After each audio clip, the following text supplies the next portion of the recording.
Oi pessoal, meu nome é César, eu sou estudante de Medicina da Universidade Federal de São João del Rei, Campus Centro-Oeste, e sejam bem-vindos à apresentação do projeto Estratégias Educativas para a Prevenção de Arboviroses Transmitidas pelo Aedes aegypti. É um projeto desenvolvido por mim, pela professora virologista Jaqueline Maria e pela microbiologista Karina Marjo.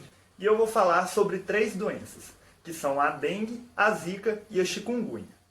Bom, então para começar a apresentação, o que são as arboviroses? Elas são doenças infecciosas causadas por um arbovírus, que é um vírus transmitido por artrópode. No caso dessas doenças, o artrópode em questão é o Aedes aegypti, mais especificamente a fêmea do Aedes aegypti, que utiliza o sangue humano para a produção de ovos. E em relação ao vírus, a dengue é causada pelo dengue vírus, a zika pelo zika vírus e o chikungunya pelo chikungunya vírus. E a característica principal em comum entre elas é que todas são transmitidas pelo Aedes aegypti. Então, começando pela dengue. Ela é a arbovirose de maior importância mundial. Isso se deve tanto pelo número de casos, quanto pelo impacto na saúde pública e econômica no mundo. Existem 4 sorotipos diferentes da doença, que são o dengue vírus 1, 2, 3 e 4. Durante uma infecção por qualquer um dos sorotipos, diversas células da defesa estão envolvidas na resposta imune e alguns anticorpos reagem de forma cruzada entre os 4 sorotipos. E qual é a importância disso? Bom, isso significa que se uma pessoa infectada por qualquer um dos sorotipos, ela vai ficar imune para infecções desse mesmo sorotipo. Porque o seu corpo é como se ele tivesse aprendido a combater esse vírus.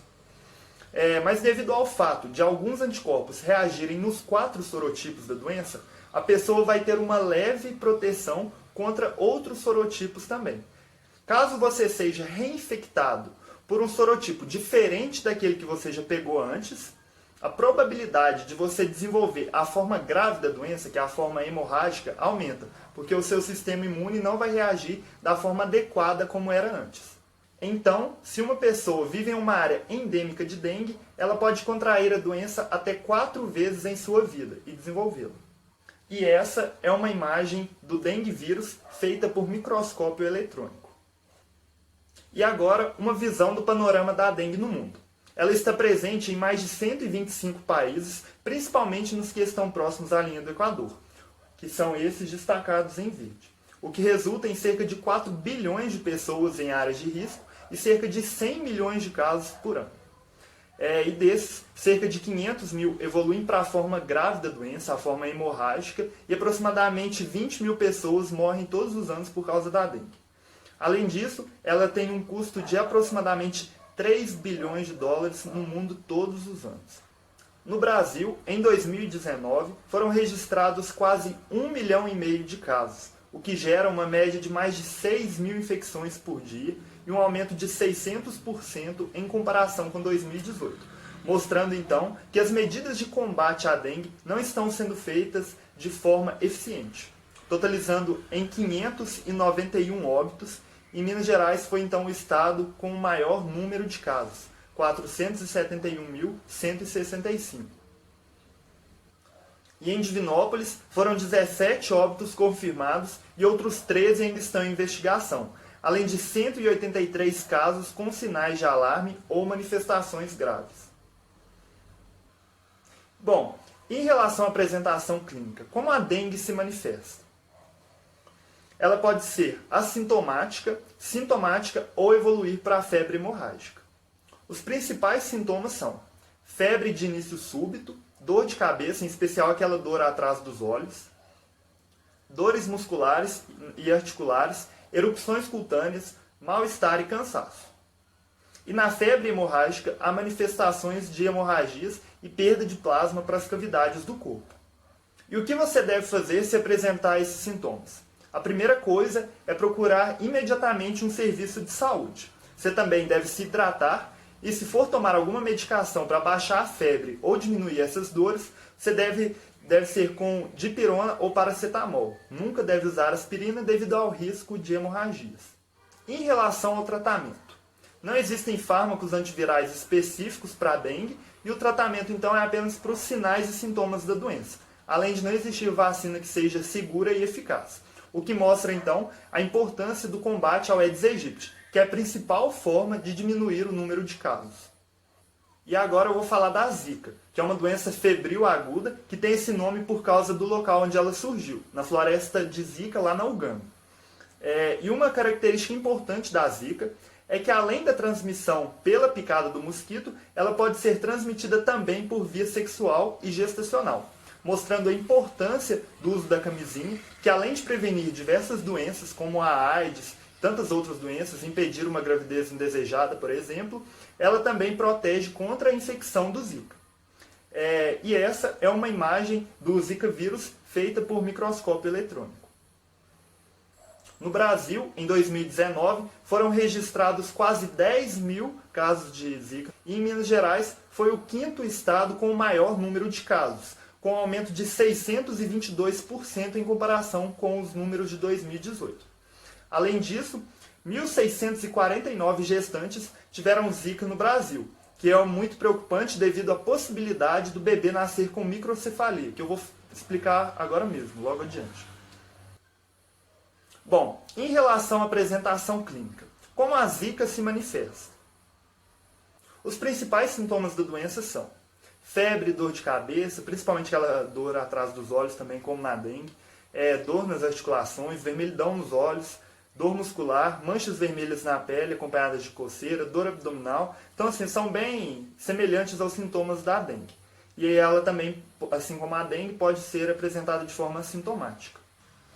E a infecção em mulheres gestantes pode ocasionar na microcefalia nos filhos, que é uma calcificação prematura dos ossos do crânio que impedem um desenvolvimento adequado do cérebro, como mostrado nessa imagem, e resulta em um retardo mental em cerca de 90% dos pacientes.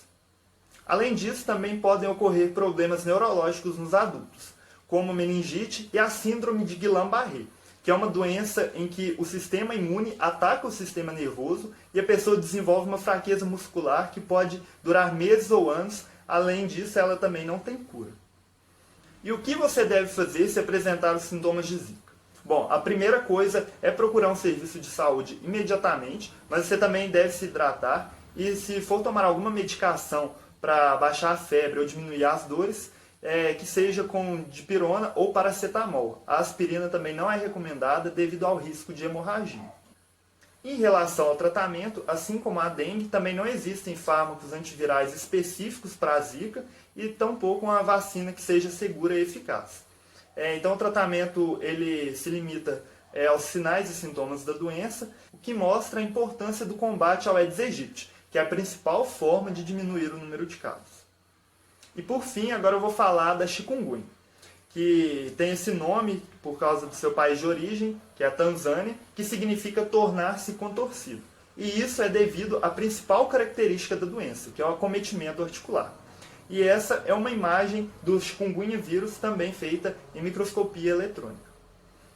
No Brasil, em 2019, foram registrados mais de 100 mil casos da doença e um aumento de 44% em comparação com 2018. O que mostra que, assim como a dengue e a Zika, as medidas de combate da doença não estão sendo eficientes. E isso resultou em 57 mortes e a região sudeste é que apresenta a incidência mais alta no número de casos. Bom, em relação à manifestação clínica, como o chikungunya se apresenta? E os principais sintomas da doença são dor de cabeça, dor nas articulações, dor muscular, manchas avermelhadas na pele e também inchaço nas articulações. E essa dor articular ela pode persistir por meses, o que mostra então um caráter incapacitante da doença, porque a pessoa não vai conseguir fazer atividades físicas, ir ao trabalho, isso vai incapacitá-la em diversas outras atividades. 33% das pessoas com chikungunya vão ter essa dor articular por 4 meses, 15% por 20 meses e 10% vão sentir essas dores por 3 a 5 anos depois de ter a doença. Então, que mostra que é um impacto muito grande na vida da pessoa que desenvolve isso. Além de também ocasionarem outros problemas neurológicos. E o que você deve fazer então, caso você apresente os sinais de chikungunya? A primeira coisa também é procurar um serviço de saúde imediatamente e você deve se hidratar. E se caso for tomar algum remédio para as dores articulares, qualquer outra dor que apareça no corpo e para a febre, que seja com dipirona ou paracetamol. A aspirina também não é indicada por causa do risco de hemorragia. Em relação ao tratamento, também não existem fármacos antivirais específicos para chikungunya, também não existe vacina, e os remédios que existem são para controle dos sinais e sintomas da doença, o que destaca novamente a importância do combate ao mosquito vetor, que é o Aedes aegypti, que protege tanto da chikungunya como da dengue e da zika. E essa prevenção, o controle do mosquito, são aquelas formas que a gente vê na televisão, que é por meio de tampar as caixas d'água, deixar as garrafas sempre viradas com a boca para baixo, manter as lixeiras tampadas, deixar os ralos limpos e com tela, além de passar repelente. Também pode ser uma boa estratégia para evitar que seja picado pelo mosquito. E para finalizar, essa é a situação atual de Divinópolis, que conta com 93% dos focos de água parada em residências e apenas 7% em lotes vagos, o que mostra a importância da responsabilidade de cada um para diminuir esses números. E a região central é que registrou o maior índice de infestação. E aqui está uma foto dos agentes de combate ao Aedes aegypti que são muito importantes nessa luta. E aqui estão as referências utilizadas no trabalho. A apresentação chegou ao fim e muito obrigado por ter assistido.